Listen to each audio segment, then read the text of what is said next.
અમદાવાદમાં ઓડા દ્વારા 668 મકાન માલિકોને બાકી હપ્તા ભરવા નોટિસ આપવામાં આવી। જો તેઓ 30મી માર્ચ સુધી હપ્તા નહીં ચૂકવે તો તેમના મકાન રદ થશે। છેલ્લા 20 વર્ષથી મકાનના લાભાર્થીઓ મકાનના હપ્તા અને વ્યાજ નહીં ભરતા પેનલ્ટી સાથે અંદાજે 10 કરોડની રકમ બાકી નીકળે છે। બાકી હપ્તા માટે નંદનવનના 8, મુરલીધરના 1, વૃંદાવનના 1 અને રાણીપના 15 મળીને કુલ 26 મકાનો રદ કરાયા।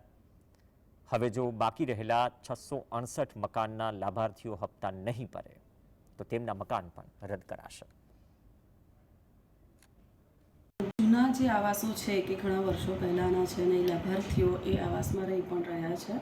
એવા આવાસોને અત્યારે હાલ ટોટલ 712 જેટલા લાભાર્થીઓ હતા કે જેણે હપ્તા નહોતા ભર્યા। સમયાંતરે આપણે એમને નોટિસો આપી રહ્યા છીએ અને એ પૈકી 34 લાભાર્થીઓ હપ્તા ભરી ગયા છે। બાકીના જે લાભાર્થીઓ છે એ તમામને માર્ચ 2025 સુધીની સમય મર્યાદા આપવામાં આવી છે।